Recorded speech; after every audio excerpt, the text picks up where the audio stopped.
Barrister साहब मुझे ये बताइएगा, जो आप प्रोविंसेस का शिकवा कर रहे हैं, फिर क्या 18वीं तरमीम को रीविजिट होना चाहिए? क्या प्रोविंसेस को जो एक्स्ट्रॉर्डनरी पावर्स और इख्तियारात दे दिए गए हैं उनको अब रिवर्स होना चाहिए? क्या इस वक्त इस मुल्क में लोकल गवर्नमेंट को एम्पावर्ड करने की ज़रूरत है कि नहीं है, ताकि जिस तरीके से आप लोगों जैसे लेजिस्लेटर, डॉक्टर साहब प्रोफेशनल हैं, आप प्रोफेशनल हैं, आप लोगों का काम होना चाहिए लॉ या आप लोगों की स्पेसिफिक मेडिकल या स्पेसिफिक फील्ड्स या जो एक्सपर्टीज़ हैं उसके ऊपर लेजिस्लेशन करना, दुनिया को स्टडी करना और पाकिस्तान के अंदर उस लेजिस्लेशन को लाना, ना कि नालियाँ, सड़कें, टूटियाँ और बिजली के मसाइल हल करना, बल्कि ट्रांसफ़र और पोस्टिंग के लिए भी जो है वो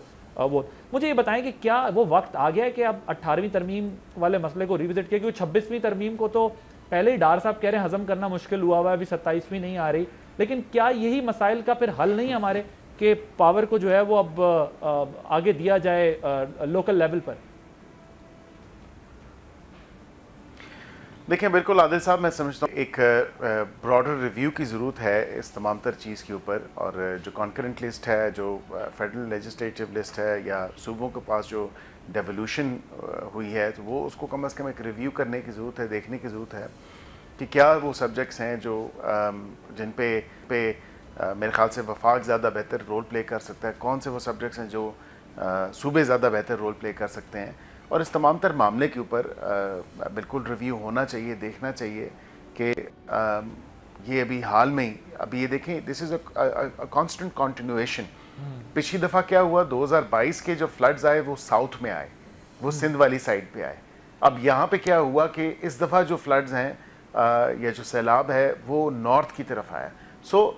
पिछला बीच में जो एक साल गुजरा है या 1.5 साल जो गुजरा है वो फिर थोड़ा कदरे बेहतर था पिछला साल, लेकिन इस साल अगर आप देखें 2022 में देखें तो तबाही मचाई है फ्लैश फ्लडिंग ने, अर्बन फ्लडिंग ने। तो हमें बिल्कुल जो जिस तरह डॉक्टर साहब ने भी ये बात की, मैं देखें इस बात को अप्रिशिएट करता हूँ, मैं बिल्कुल पाकिस्तान ही था उस वक़्त कि अच्छा आइडिया था million tree tsunami, billion tree tsunami, but you also have to see कि वहाँ पे जो उस बिलियन ट्री सुनामी का जो हाल किया गया है वो भी आप तो देखें ना कि वो नैब ने तो इंक्वायरी की। अब आई एम नॉट श्योर कि उसका क्या फेट बना, क्या मामला हुआ। बिलियन ट्री सुनामी में प्लांटेशन कितनी हुई? सिर्फ 250 मिलियन जो है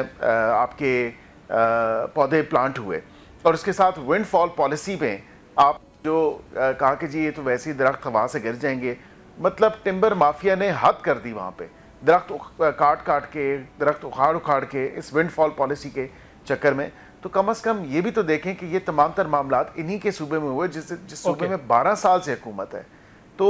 ये भी देखने की ज़रूरत है कि कम से कम उन लोगों के ऊपर भी सूबे के जो कंसर्न क्वार्टर्स या अथॉरिटीज़ हैं वो बिल्कुल इन्वेस्टिगेट करें, इनकी हुकूमत इन्वेस्टिगेट करे, ये टिम्बर माफिया कौन है, राइट, जिसने इतना एक क्लाइमेट कैटास्ट्रोफी खड़ी कर दी है। इस बात से एग्री करते हैं कि फेयर डिस्ट्रीब्यूशन हो रिसोर्सेज की, उसके लिए जो है वो ऐसी लॉज जो या लेजिस्लेशन हुई है उसको रीविजिट करने की ज़रूरत है, ताकि एक इफेक्टिव किस्म की डेवलपमेंट हो सके। और जो स्टेटस है, अगर स्पेशल स्टेटस मिलता है प्रोविंसेस का या मज़ीद प्रोविंसेस बनते हैं तो इशू नहीं होना चाहिए, ताकि उसकी जिम्मेदारी अलग तरीके से या लोकल लेवल पर जो लोकल बॉडीज़ के थ्रू देखी जा सके। सब्सक्राइब करें और बेल दबाएं ताकि कोई खबर रह न जाए।